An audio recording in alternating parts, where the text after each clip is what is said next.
biggest achievement is to have great people on board with great ideas, innovative ideas. We were the first distributor programming parts in the market. All the others followed us. Then we had EBV chips and a lot of other things.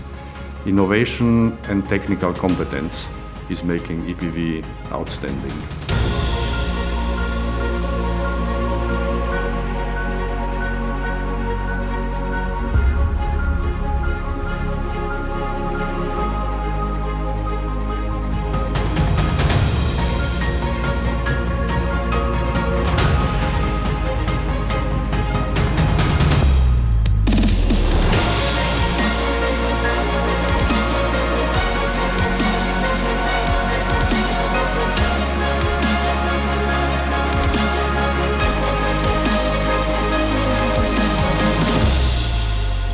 I always say our market, semiconductor component market, will double in 10 years' time.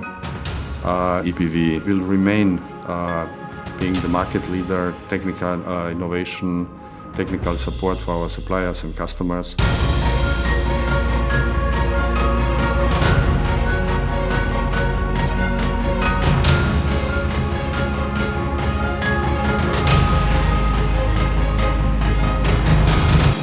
I think nothing works without semiconductors, and for the environment-friendly technologies, you need a lot of microcontrollers, processors to create green energy, green electricity. EBV has a lot of knowledge, technology knowledge, to give the best support to our customers to develop innovative and new products, helping us to save our climate.